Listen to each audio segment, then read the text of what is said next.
Hey guys, it's Lane with Tim's Nation. I'm here today to talk to you a little bit about the Leagues of Votann army that I'm bringing today. Uh, Nothing groundbreaking here. It's almost the exact same list that I ran a few weeks ago, maybe a month or so ago. I'm The only thing I'm changing really is for the Hearth Guard. They're all going to be plasma. I'm not going to do any of the Vulcanites. They never really impressed me much. So we're taking plasmas on all 20 of the Hearth Guard warriors. And they'll all have the concussion gauntlets too.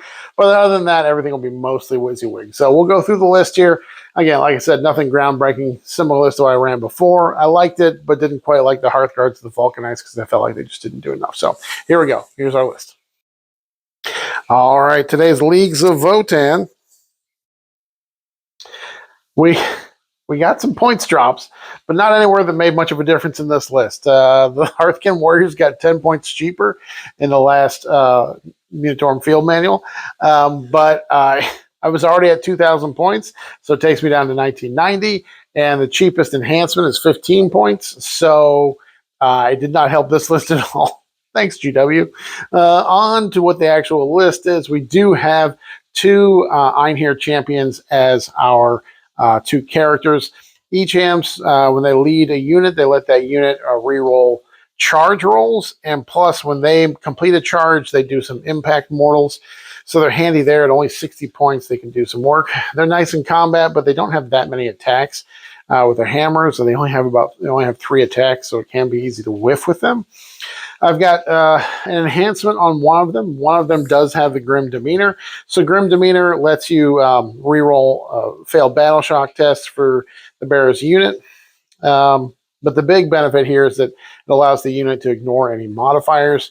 This is still ignoring modifiers to weapon skill, ballistic skill, hit rolls, wound rolls, AP modifiers, damage modifiers. So it makes those Hearthguard that they're going to be leading pretty strong. So two E-Champs moving on. We have one 10-man squad of the Hearthkin Warriors. These guys have all the bips and bops, all the little weapons and doohickeys and doodads on them. Their special rule is that they can sticky objectives. That's cool and all. They went down 10 points from 110 to 100. Doesn't change my list, as I said. If you're running a couple squads of these, it may make a difference somewhere, or if you're trying to squeeze something in, it may make a little difference somewhere. But as far as the Hearthkin Warriors getting around places, they're going to be riding in Sagittars. So this list has 4 Sagittars. Sagittars can split up a 10-man squad of Hearthkin Warriors. So 5 will go in one Sagittar, 5 will go in another Sagittar, and then I'm going to have some berserks out here riding around in these guys because they're transports as well. Their special rule is that if they advance, the unit inside can get out as if they had made a normal move. So that, I guess that's something for doing actions with infantry to get out of it. All the Sagittars have the high-las beam cannons on them. These are the casino guns.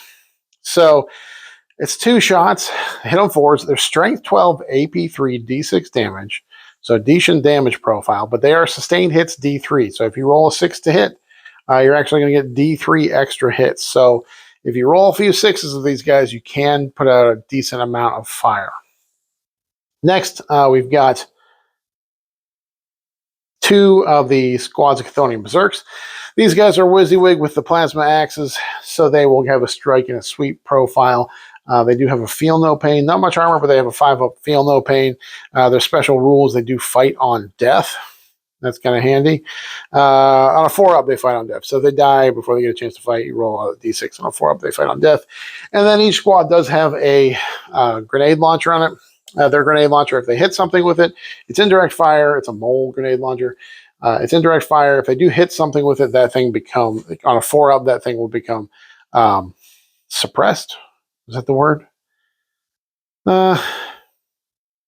Sorry, stick with me, guys.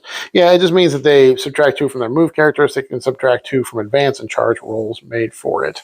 So 2 squads of those, they'll be riding around Sagittars. Hopefully get them nice and close so they can chop something up. Moving on, we have 3 squads of Einherjar Hearthguard. As I said before, regardless of what's on the models, these are all going to be equipped the same. So one squad will be a 10-man, and then we'll have 2 5-mans. They'll go in the hecatons. They're all going to have the plasmas. They all have their grenade launchers on their shoulders, of course, and they'll all be using the concussion gauntlets as their close combat weapons. There are special rules when they are led by a character. They are -1 to wound. I only have 2 characters, so one squad is going to have to go without a character to lead them, but the other ones will have them.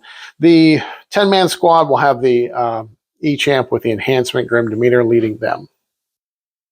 And then finally, 2 hecatons. The hecatons are pretty durable for what they are. They're only 225 points, but they are toughness 12 with 16 wounds and 2 up armor saves. So they can stick around a little while. They have a decent amount of shooting. Most of it's AP1, but they do have the ability to ignore cover because of the pan-spectral scanner. These aren't exactly WYSIWYG. One of them has the Magna Rail on it, but both will be using the SP Heavy Conversion Beamer. So the SP Heavy Conversion Beamer, it's 2 shots, but as long as you are more than 12 inches away, you get sustained D3, proccing on 4s. Again, because the conversion rule means if you're more than 12 inches away, its sustainability pops off on 4s. Strength 10, AP2, 4 damage. Not quite as much AP as I like, but that is ignoring cover. So we'll see if they can do some work today. Their special rule is when something is embarked in it and then disembarks, and the hecaton shoots something, and then the thing that got out shoots that thing. Also, that thing that got out shoots gets to reroll their wounds. I think they call this fire support. It's a pretty common rule, a lot of terms and conditions, but there are several armies that have an ability like this. But that's it. That's the list. As I said, the points drops didn't really affect this list very much. I'm interested to see if we can make use of that fallback, shoot, and charge strat, especially with big squads of Hearth. They're really strong. I liked how this list performed last time I ran it, but like I said, we're switching out the Vulcanites on some of the Hearthguard for plasmas, so everybody gets plasmas. See if that works a little bit better. Other than that, I just want to make sure that I'm not playing too recklessly aggressive. I think that's been my problem in the past with Votann in 10th edition. I get killed too quickly. I need to make sure that they have several turns to shoot. That means kind of playing a little bit cagey for a little while. So see if I can stick with that today. All right, that's it, guys.